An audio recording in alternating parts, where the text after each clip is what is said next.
Could there have been even a more precise sign linked to Baal in America? Again, it would seem to go against the odds. Would anything linked to an ancient Canaanite god long hidden in the dust appear in America? A god that most people don't even know about unless they read the Bible. But now the sign of Baal has manifested on American soil, the Harbinger of Baal. It took place less than 2 weeks from when I'm doing this message ago.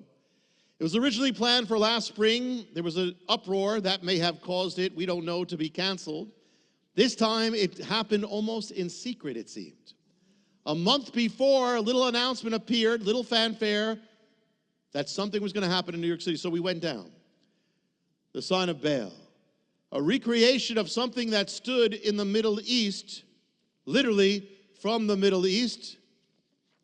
In the Middle Eastern ancient city of Palmyra, a major center of Baal worship, a city that had two major main temples of Baal, one called the Temple of Baal Shamim or Baal Shamim, the Baal of the heavens, the other called the Temple of Baal, or just another name, or the Temple of Baal, same word, another version or rather of his name. In the middle of the two temples of Baal stood an ancient arch, the arch by which the worshipers of Baal would enter through, the arch by which they would enter through to approach and worship Baal in the temple of Baal.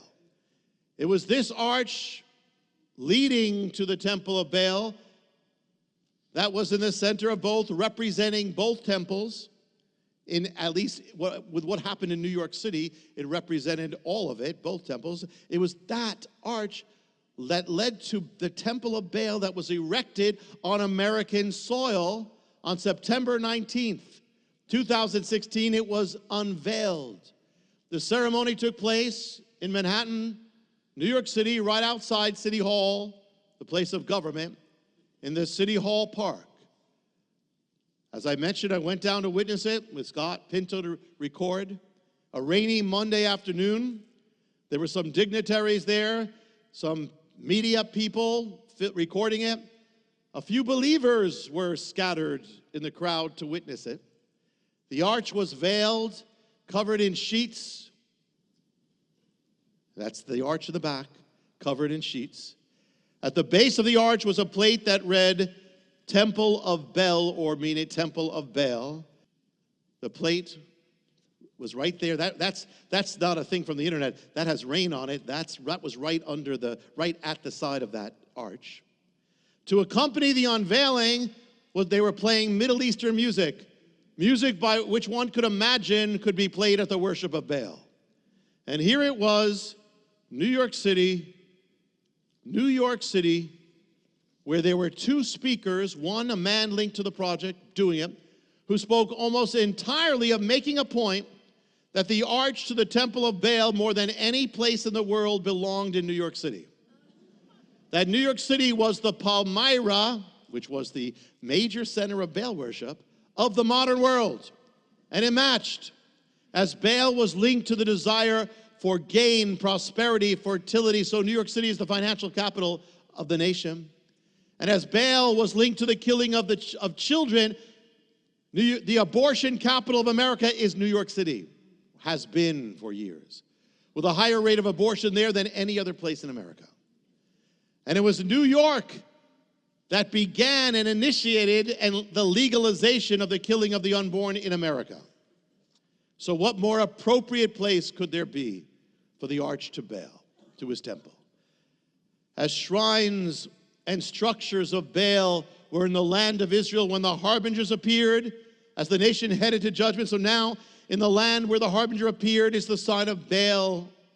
Again, the city most linked to the harbingers in Isaiah 9:10 is Samaria.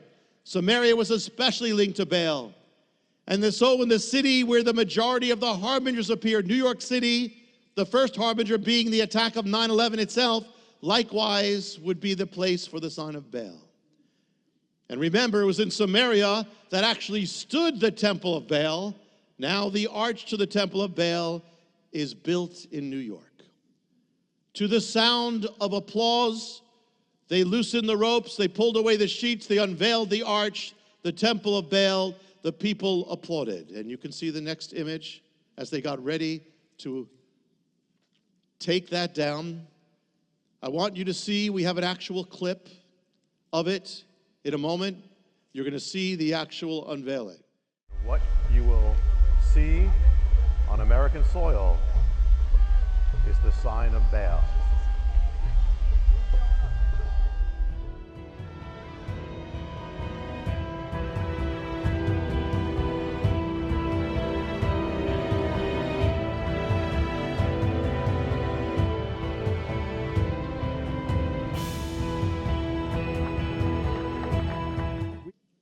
New York City, 2 weeks ago. The harbinger of Baal, sign of a nation once that had known God, turned away from God to idolatry, carnality. The harbinger, sign of a nation having turned to sexual immorality. The sign of a nation that has offered up its children. The harbinger of Baal, sign of a nation that has turned against the faithful, the people of God. Worships a false god, now appeared. To find out how you can receive more of Jonathan's teachings, to receive special free gifts, or get in touch, go to hopeoftheworld.org or call toll-free 1-800-YESHUA-1. That's hopeoftheworld.org or call 1-800-YESHUA-1. That's 1-800-937-4821. You can also get more at Jonathan Cahn's Facebook page or write us direct at Hope of the World, Box 1111, Lodi, New Jersey 07644, USA. Hope of the World is dedicated to the goal of spreading God's Word and salvation to every land and people. We do this by spreading the Word throughout the world and sponsoring compassion projects to the most poor and needy around the earth. To get in touch or have a part in God's work, just write to Hope of the World, Box 1111, Lodi, New Jersey 07644, USA. Or go to hopeoftheworld.org or call 1-800-YESHUA-1. That's 1-800-937-4821.